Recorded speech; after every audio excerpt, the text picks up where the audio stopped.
E parece que, de vez em quando, a gente tem notícia, né, de que a União tem imóveis sem utilização, né, imóveis que, que simplesmente estão desocupados, se deteriorando e, por outro lado, pagando aluguéis caros, né?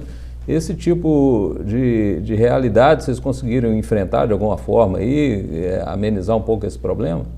Isso é o que mais tem, Dário. A gente tem, por exemplo, a Advocacia Geral da União. Ela paga aluguel enquanto a gente tem salas no prédio do Ministério Público Federal vazias, principalmente porque os procuradores foram para home office, alguma coisa assim. Eles são, né? Eles têm um trabalho um pouco mais, podem fazer um pouco mais fora do escritório.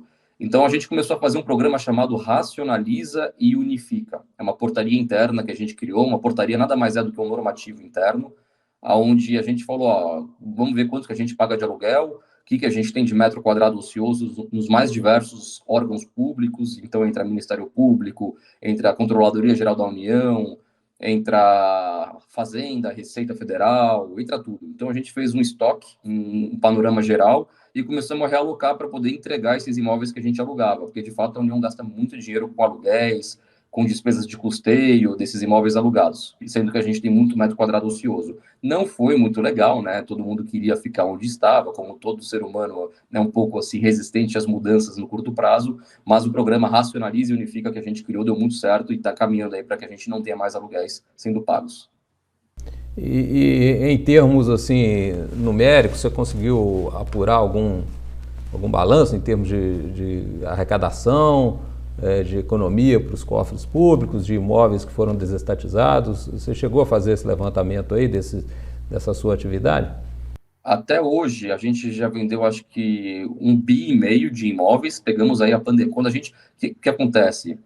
Quando a gente montou a pasta, a gente montou a secretaria, montamos o time, a gente não tinha lei. A gente não tinha uma pista de velocidade rápida para que a gente pudesse começar a vender de fato os imóveis. Então, a gente fez uma medida provisória chamada a MP 915. Era o Rodrigo Maia ainda na época. E o interessante é que foi uma das MPs que o Rodrigo Maia não caducou, né? Ele caducou aí cerca de 90% das MPs que vieram do Executivo e a nossa, por uma graça de Deus, ele não caducou.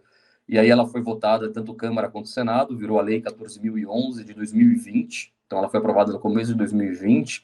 Até o Rodrigo Pacheco não era presidente do Senado ainda, ele foi o nosso relator no Senado, inclusive foi de uma relatoria brilhante, pena que ele mudou aí para o outro lado agora, nesses últimos anos, quando ele virou presidente. E aí sim a gente esteve pronto para ir vender os imóveis. Então a gente gosta de falar, né? Quando a gente teve a lei pronta, em meados de 2020, a gente pegou a pandemia no seu auge, né? Então, puxa, temos o pessoal, né, o time pronto, temos agora a lei pronta, só que a gente não tem condições de mercado. Então a gente teve que segurar um pouco o carro na garagem.